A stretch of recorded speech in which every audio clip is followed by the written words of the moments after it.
I'm your host, Bradley Martin, and this is Clearing the Way, a resource for small business owners. Hello, humans. I am your host, Bradley Martin, and this is Clearing the Way, a resource for small business. I talk with sales and HR experts, other small business owners, and anyone else that can provide you and I with information to clear our way to success. Today's topic, we've got a guest, clearly. And unless you're listening, I guess that wouldn't be clear yet if you're just listening. But we've got a guest, and today's topic is branding, and we've got an expert. My guest today is Mike Skubovious. He was episode maybe one. Episode one. Episode one. And he had a white box on his face for the whole time, and I think we've got that problem resolved, so that's good. Mike is the conductor of creativity at Skubo Creative. If you want to listen to his background and all the things that led to that, listen to episode one. And yeah, that'll be the intro for now. Mike, thanks for being a guest again on Clearing the Way. Let's talk about branding. Happy to be here. Thank you. So, branding. Branding's an interesting thing because I feel like it's oversimplified in most people's eyes. Mm-hmm. Yeah, it's oversimplified for sure. So not only that, but like it does seem like branding is becoming a little bit of a buzzword, especially yes. After, it's like marketing. Yeah, so like when COVID hit, I personally had quite a few businesses reach out to me and say, hey, we've taken this time that we're on pause to reflect, and it's time for some changing. So I think I developed at least 2 or 3 different brands during like the 20 to 21 year. Mm-hmm. And these were like from the ground up. And since then, like I've noticed, branding has become a little bit of a buzzword, but I do think that people have a few misconceptions. Yeah. So, I mean, if it's all right with you, I would actually like to kind of debunk a few of those. Pretty much talk about like what branding is not. Okay. Yeah. Let's. So first and foremost, branding is not how things look. Brands are not logos specifically. That is a piece. It is a piece. Okay. And as we'll travel through this journey, and we'll find when I do branding for people, it's usually like 20 to 30 different steps. Okay. Obviously, we're not covering all those steps today because I don't really feel like taking your record for the longest podcast ever. So first and foremost, with the logos and how things look, those are all just visual components. And that is probably, I would say, 15 to 20% of the entire process. I mean, there's a lot more meat on the bones, as it were. Okay. So moving on to what else it's not. So branding is not, advertising and marketing. That's more of your promotion. That's how people find you. But again, it's part of it, but it's not solely those two elements. Mm-hmm. When people are coming to you for branding, mm-hmm. what are they expecting? In most cases. In most cases, calling back to the first misconception, they are asking for logos. Okay. And there's a little bit of education that I have to do on my part to tell them, it's like, okay, so, I mean, yes, this is certainly something that we do. I mean, that's actually like why I got into this industry first and foremost. Like, if I could just sit and do logos all day, I'd be a happy camper. But that's just not what the market calls for. And I've actually found that digging down and doing branding, you get to touch many different facets. Mm-hmm. So it keeps somebody with ADD really, really engaged. So to answer your question, there's a little bit of education that comes with, because they think, oh, well, I need a logo for this, or I need, we need a logo. So that's not it. So as we'll get into it. Another misconception is branding is not just for big companies. Like, so you think about, top tier brands like, Walmart, Disney, Mercedes-Benz, like everyone thinks, oh, well, to have a good brand, you have to be like this high-end, top-level business. Yeah.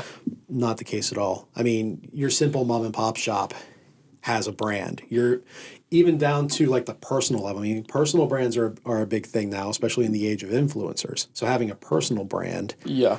a personal, like an individual is not a billion-dollar business. Well, I mean, unless you're like Mr. Beast or something. But Yeah. Yeah. so let's see what else. So I guess before we go to what I think we're going to get this, but is there a like standardized definition that you kind of have, or do you have that kind of after we cover what is not? So I think the best description for branding, like for the lowest common denominator, is like think of branding as in like when you were dating. So yeah, how you look during a date is part of it, but there's mannerisms, there's the way you look, there's the way that other people react with you and how other people have their experiences with you. Okay.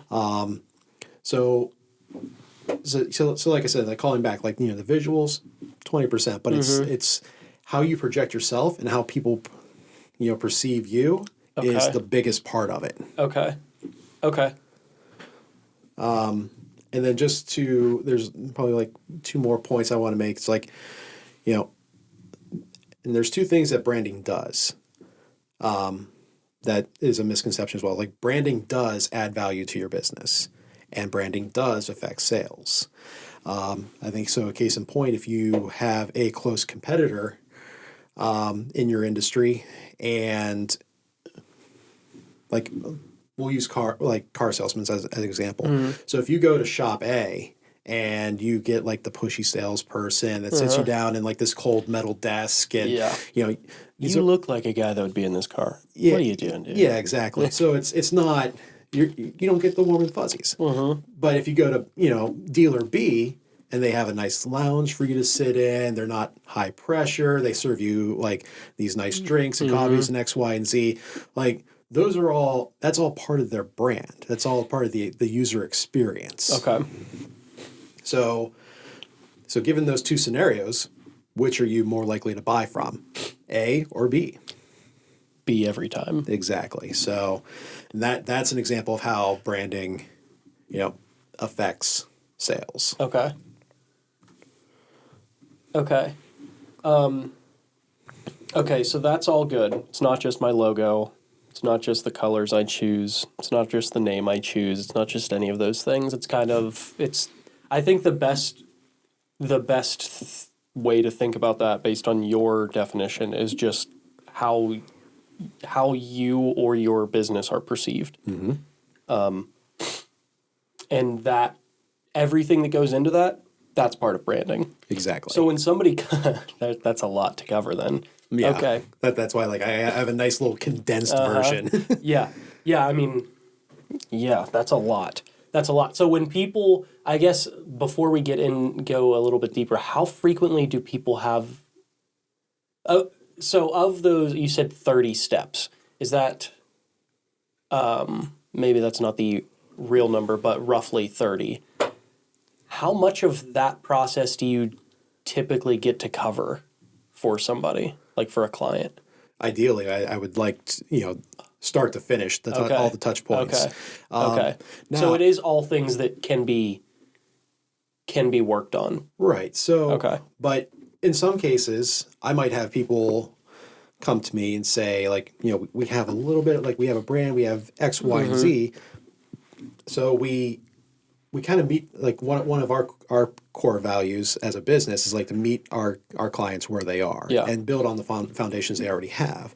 So we fill in the gaps for them through education. So like, let's say if you come to me and you say, hey, for Clearing the Way, we have a logo, but not really much else. Yeah. So then we assess what you have, and then we apply it to the framework that we have internally, and then we just kind of fill in the gaps. Okay. So that's been one of the facets that we've done, and that I'd say, like, harking back to the clients that I mentioned before, like those were more of like rebranding type clients. So they have a semblance, but then you had to really kind of overhaul like the mission, the vision, those aspects. Well, and is the culture of the company part of that? Culture is more so internal. It's internal, but it can also have an external effect. So, Yeah. For example, when you talk about, like Uber, for example, they actually just had that miniseries on Showtime. The name is escaping me, so forgive me. But anyway, it was basically the origin story of Uber, and they showed really like what it was really like to work with TK and how like that perception really just like deteriorated the overall brand to the point where he needed to be kicked off in order to save the brand. Gotcha. So, there's definitely there's an internal and external component. I would imagine that, if you have a really solid internal branding, then, it would be a positive. But then when you may hear about it. Well, but those things carry, like the company culture thing. Like if you have a culture that people don't enjoy working, that's going to carry over. That's going to carry externally. Almost like that A to Z company that is definitely dropping packages off daily at our stoops. Mm-hmm. Yeah. Okay. All right. So we know what is not necessarily branding. Mm-hmm. We've got a definition of branding. So let's be a little bit more specific about what we are actually referring to, because there's, like we just kind of went, there's a lot. So what are the important things that we should be thinking about? Like if I'm coming to somebody, or if I know like something's a little off, what should I be focused on first? Okay. What are the most important? What are the most impactful? And obviously, there's going to be some cases where that doesn't carry over. But right. I think that's probably a good place to start, and then we can kind of dive into some of those. Yeah. So let's start with like a crash course, as it will. So as I mentioned, numerous steps. Many hours of information. We're going to condense that down. So let's focus on seven key steps. Okay. And I would say the first step is to, lay down your initial foundation and think about your brand and the role it's going to play beyond money. So aside from like transactional costs and products and services, like how what is the long-term goal of your brand? Okay. Like, for example, for my business, I plan on being like, this is kind of skipping ahead just a little bit, but like I am the everyman archetype. Everyman is very relatable, and it seeks to, pursue connection. Okay. So I have that long-term goal, and now I've, really taken the steps to plan out how I'm going to accomplish that goal. Okay. So step one, as always, make a plan. Make a plan. Define where your brand is going as well. Actually, define the goal first, and then make a plan. Yeah. And then also part of that is also like defining, what commitments your brand will keep. So like going back to like the car salesman example, if it is like, if you are committed to making sure that your customers have the best buying experience possible, then you have to make a commitment. You have to make sure that your everything that goes into that commitment is consistent and to the best of its ability. Okay. So we need to define this plan and these goals. Is that like defining your mission statement or like, is this, like what can that look like? So that actually digs into like a sub-layer. Okay. So what we're talking about now is like brand substance. And by substance, we're talking about like purpose, mission, vision, and values. Okay. those are like the four key components of substance, and that's actually part of like what we're talking about now. Okay. The other part that I'll also like while we're in like this mindset of planning is thinking about how your brand is going to behave. Is it appropriate for you to be like the rebel or the bad boy, or like do you need to be like this clean, polished corporate look? How will you behave and how will you not behave as a brand? Okay. So those are things that kind of have a clear vision on in the early going. That way that, you have an idea of how you want to build it, and then you just kind of layer on from there. Okay. That all makes sense. So. Okay. I think, yeah, we're good. Okay. Yeah, because we could dive way deeper into that, but let's move absolutely. to number 2, or whatever the second of the 7 is. Yep. So step 2, map the brand battlefield, as it were. And that's like knowing who you're helping. Like, for example, in my business, I say that, my pitch is like I help small businesses and nonprofits build and tell their story. So I know who I'm helping. I'm helping the small businesses and nonprofits. Mm-hmm. Am I out there helping the Walmarts and what? I wish that'd be a nice payday. Yeah. That's not who we are serving. And then actually on the other side of the coin is knowing who's already helping them. So like knowing like, okay, in a sense, like if I'm going after the same, like the nonprofits and the businesses, like who else is helping them? Yes. And then so this is essentially identifying your competitors. So what you can do is don't copy, because we'll get into this later. Like, do not copy, but look at like their messaging, their language, their personality, and like their customer journeys if it's available, just to kind of see like what people in your industry are doing. It's very important to differentiate. I can't speak. To make yourself different. Yes. It's very important because you just don't want the same thing over and over and over again. Yeah. There's got to be a reason that somebody's going to come to you over somebody else. But, like you said, like don't copy. But it's also not necessary. Like there are some things that are just the way to do things. Mm-hmm. Okay. But how do you do those? Like, how do you take those and be different? What is your differentiator? And that actually segues nicely into our next step, which is find a different position or be ignored. And defining how your strategy is different, mm-hmm. what values, what separates you apart. So we actually kind of, without knowing it, we just kind of like went into like the third step. So. Okay. So we have a plan. We know who our audience is, and I now know the lay of the land. I know who's helping who, and okay, this all makes sense so far. This isn't mm-hmm. brand. This isn't logos. We're nowhere near that yet. Right. Okay, but I can see how this.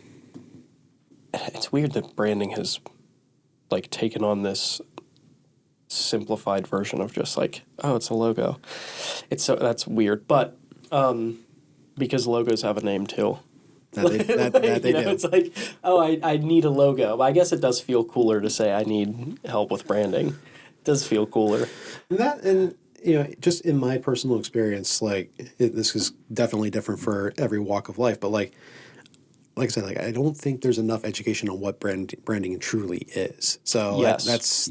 that's what we're here to solve today. Well, and when you hear about a rebrand, the thing that the consumer sees a lot of times, it is the logo. Mm-hmm. So that's what you associate with it. But what they don't see is like the processes that are like Wells Fargo, for example, 2015, 16, they had like that huge issue with like the credit cards and whatnot. Mm-hmm. So they rebranded in 18 or 19.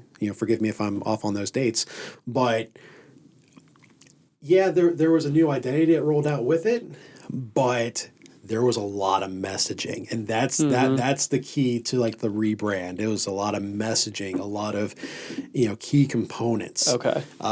Internal processes that you and I would have absolutely no access to. Yeah. So that's when there's a major rebrand like that. So that's what is really going on. Yeah. So we're 3 steps in. And I can definitely see how all of this can start to feel a little overwhelming. I've got a milkshake stand or whatever. Brad's milkshake. And it just feels like there's so much that can be done in branding. So I guess it's not an all or nothing thing, right? Right. There's definitely like a trajectory that you can take. Like you can start off small, like with just like knowing like what your mission is, what your vision, what your core values are. And most people who set out to be business owners already have those established. Yeah. They just don't have it written down or memorialized, as it's called, like somewhere. Yeah. Well, and a lot of this, like, you can do research on your own. You can obviously, paying somebody that is a professional to do all of these things, like, in any case, paying somebody who does something for a living is going to be probably better than you who doesn't really know anything about it. But at least so far, we can do research. We can figure out some of these things and at least get moving, to get started, to get just to set ourselves up so that when we can't afford somebody, there's a baseline here.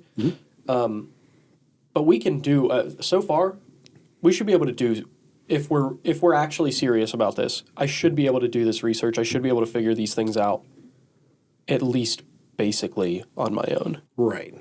And that's the goal. That's like I said, I didn't want to bog you down with like every single single step, every single process, but like just giving you the baseline information enough that like you can take a stab at this. Yeah. And then if you get stuck, you can always contact me. Yeah. Okay. So all right. So we know the competitors. We know now what our differentiators are. Well, we didn't really. Was there more that you wanted to talk about with that? Okay. No, because we're going to go into like the next step. So now we know like what makes us different. Now we need to start applying characteristics. So we need to humanize your brand. Okay. Because it's really, it's not so much how, as we've established, how the brand looks. It's how the brand speaks to you. Okay. So what goes into that? Like. Okay. So the first, and I touched on this, I made a reference to this earlier, but, it's defining the archetype. Okay. And, with every story, there are heroes, there are, the different people who play roles. And we've, as an industry, like we've pretty much segmented this out into like 12 different archetypes. Okay. And just very quickly, like we'll go with like the Explorer, so that's like your Jeep. Outlaw is like a diesel. Magicians, that's like Disney. Hero is Nike. Lover is like Chanel. Jester, that's like M&M's. Everyman is like a Target. Caregivers, that's like your World Wildlife Foundations. Rulers, Mercedes. Creators, Apple, the innocent archetype, and that's like your Dove soap, and rounding out with Sage, for like Google. Okay. I know that's quite a bit to take in it all at once, but it might be easier that you can kind of like divvy it up into 4 different quadrants. So like innocent, sage, and explorer, they want to explore spirituality. The outlaw, magician, and hero, they want to leave a legacy behind. Everyman, jester, and lover, they pursue connection. I mentioned that earlier, how like I kind of fall into the everyman archetype. And then like creator, rulers, and caregivers, they want to provide structure. So if you think about those four categories, and figure out like where my business kind of falls into that. So just for example, if I want to leave a legacy and I really want to focus on power, like if you were like a motor manufacturer, then you might be like, well, I was going to say like this is actually the magician line, so that's not the motor example is not super great, but let me pivot actually. So like, you leave a legacy, what's a common phrase when you associate with Disney? Disney magic. Okay. So figuring that, like, is that a place to start when I'm trying to figure out, or is that just like I figure out the rest and then kind of... That's a step that's along the journey. Okay.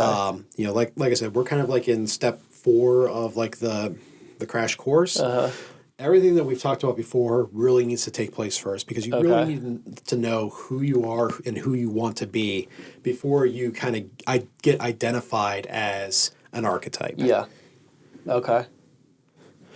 And to that end, we also take the opportunity to develop like your language and your tone of voice, how you're going to speak to your consumers, and what tones and actions, and like if you have like a special phrase, like I said, like Disney magic, for example, if that's going to be a key component of your brand, those need to be established around this time too. Okay.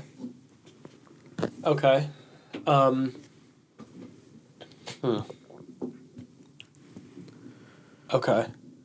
I think I'm going to have questions about that, but let's move on for now. Okay.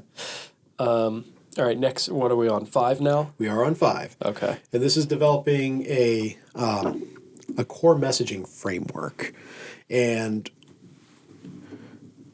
what we talk about core messaging is that, again, like how we communicate, how we speak to our audience. So you start crafting that. And we take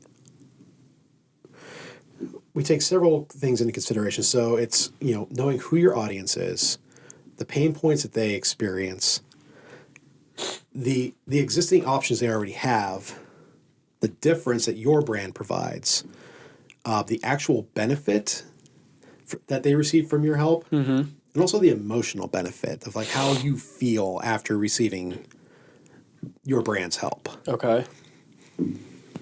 So what are the actual, like, in this phase, what are we actually doing?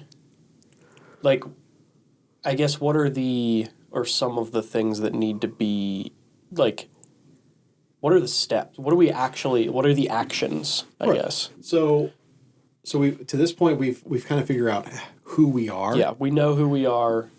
And we've got a good grasp on that now. To this point, we are starting to define what we do and how we do it. Okay. So that's like when we take a deeper dive into your audience and the pain points that they experience, and then what they have at their disposal, and what you can do to be different, and then how they benefit and how they feel after receiving it. Okay. So when you're helping, I guess this is probably like within the sub layers of this, but like at this phase, how are you or anybody, what is the help that is being provided?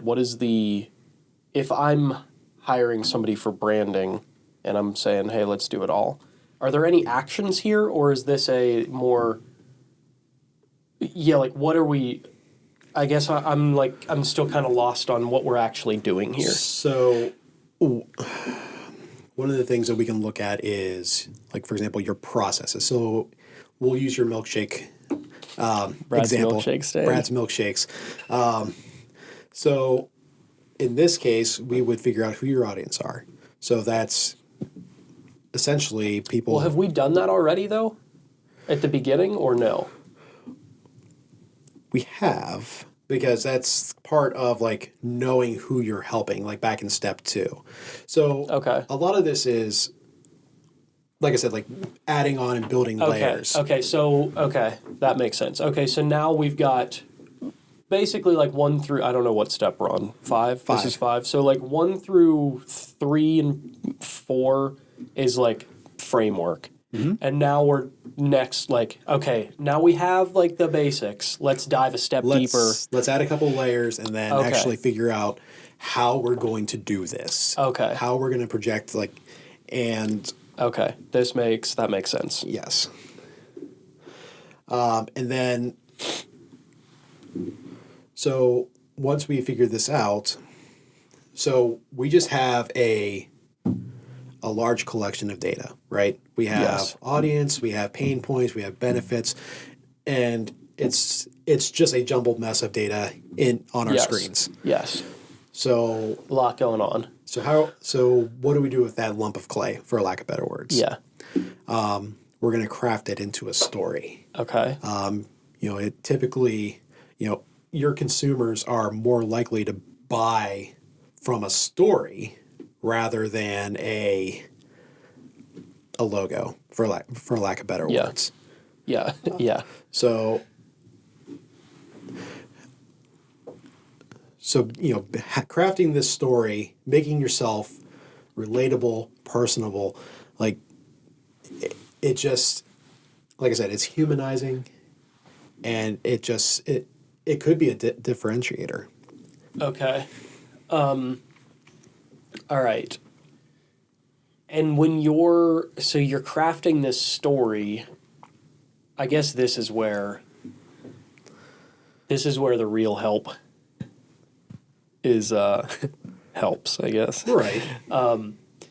So how can we, I guess you can come up with something there. Like, is there an easy way for you to walk through how to develop, like, we have all this data, but is there an easy or like very, very overly simplified way of thinking about this? So it's at this stage that, simply put, like, we are starting to build our content. So we're telling people who we are, where we came from, why, you're essentially your whys and your benefits. Okay. And you're putting it into a cohesive story that appeals to your target demographic. Okay. But also, like, with the storytelling, like, you can think about, you can come from a position of, from the perspective of, like, your consumers. Like, you can, paint a picture of them, like, in their existing world and the obstacles that they face.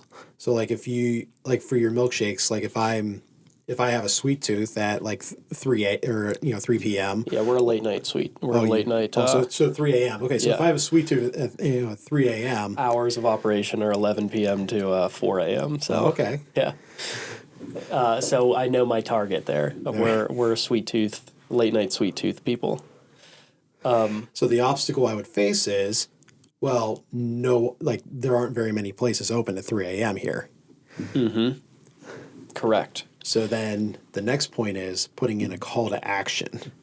Like, what the final straw to, it's like pretty much that converts on the action. Okay. I think that makes sense. Mm-hmm. All right.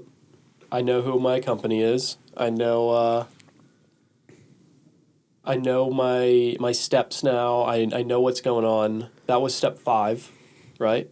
Or 6? 6. We're on 6. Okay, we're on 6 now. Okay, and we haven't done anything with any colors, logos, names, anything like that we're thinking about yet.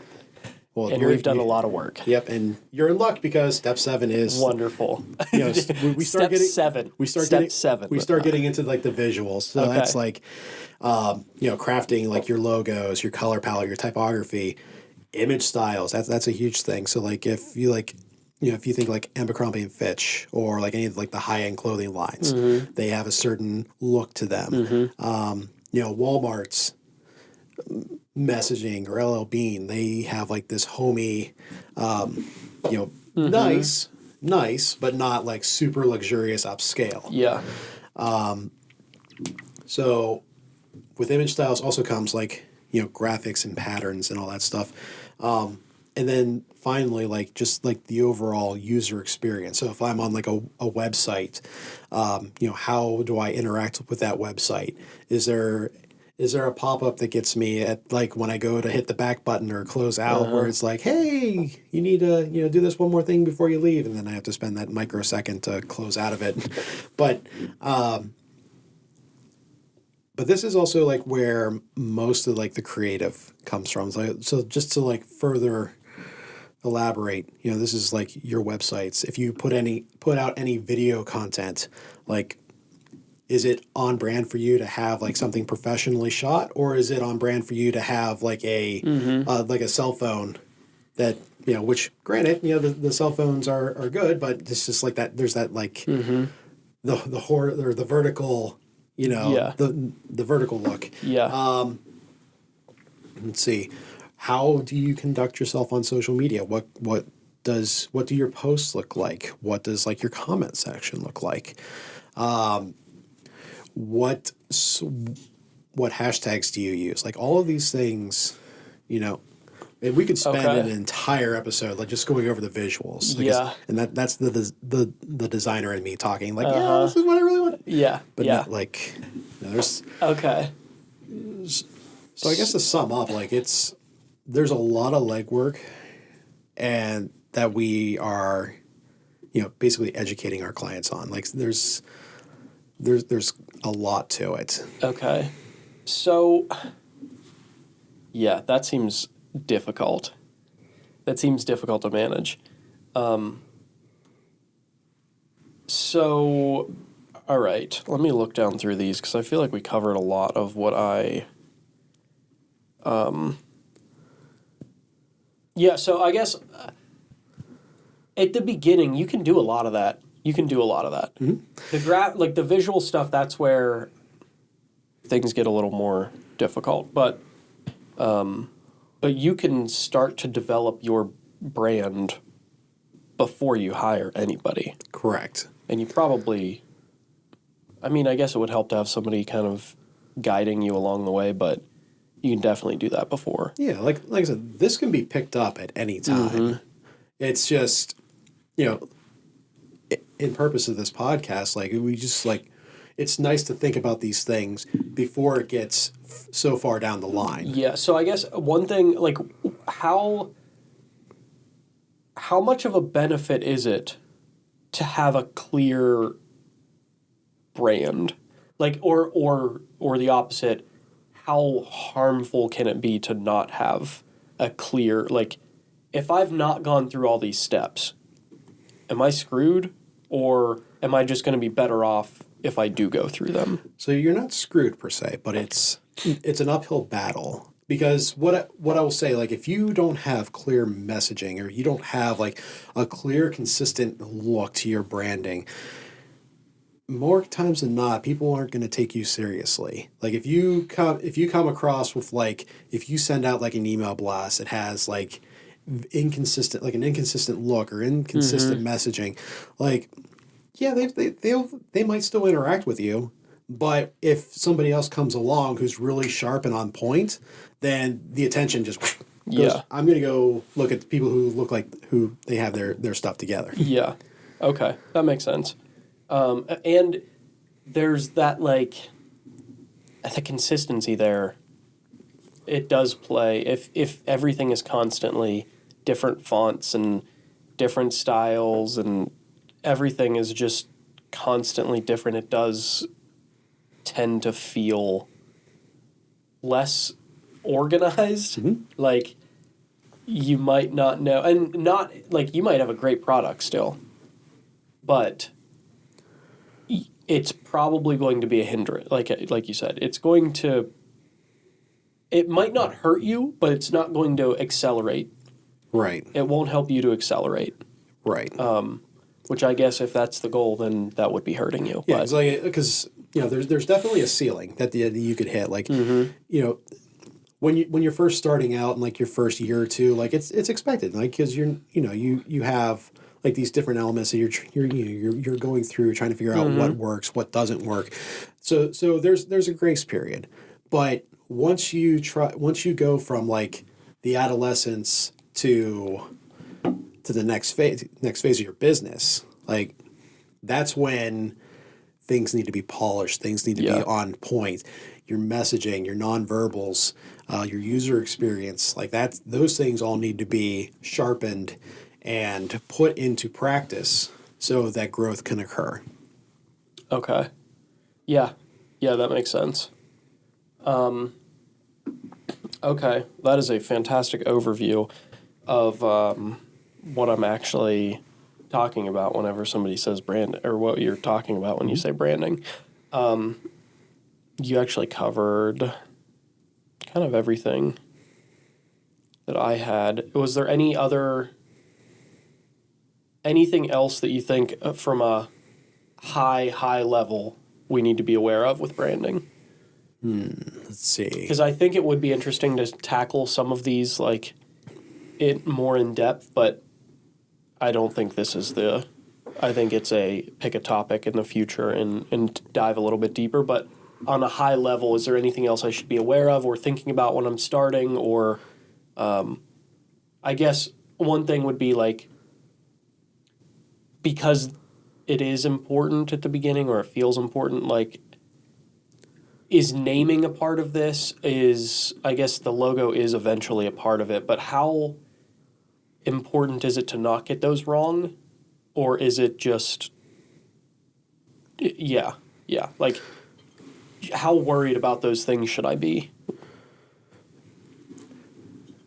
Rebrandings happen all the time. So it's not, is it critical that you have your perfect name? No.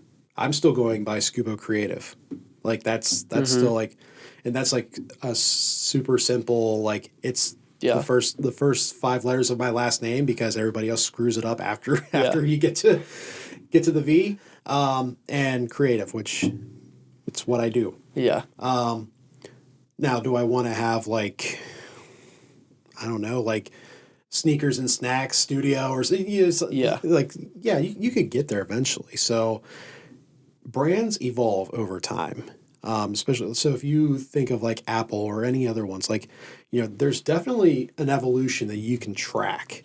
So I wouldn't put too much pressure on yourself to get it right perfectly right out of the gate, because I'm not saying it's impossible, but that's like catching lightning in a bottle right there. Yeah, well, and the company is going to adapt.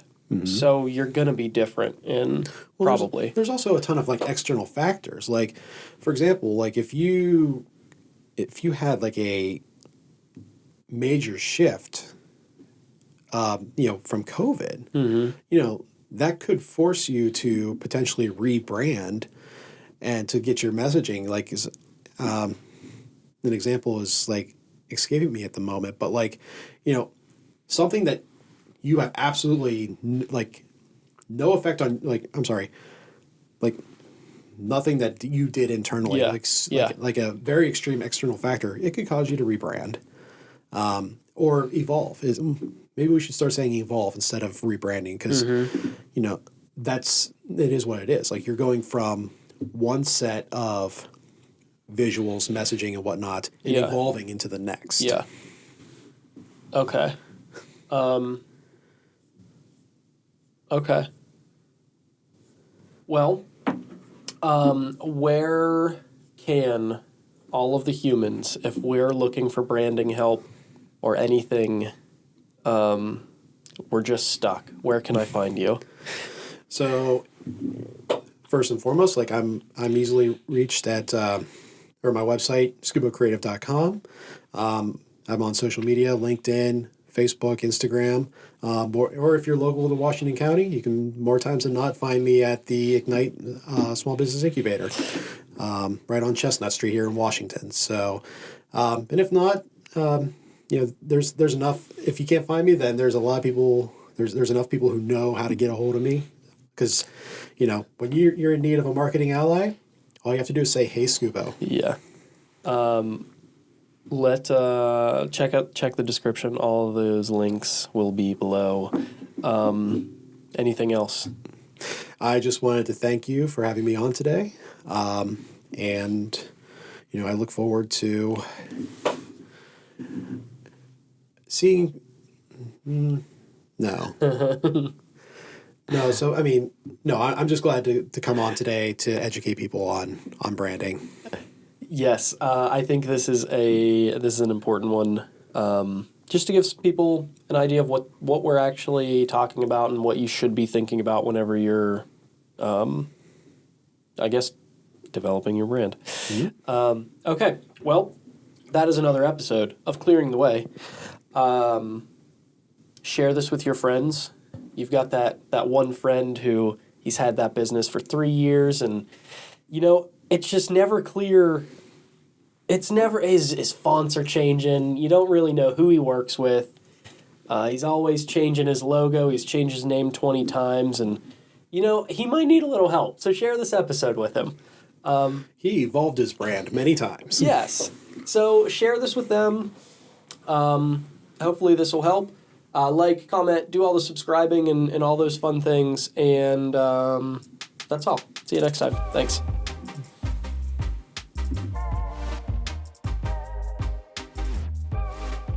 I'm your host, Bradley Martin, and this is Clearing the Way, a resource for small business owners.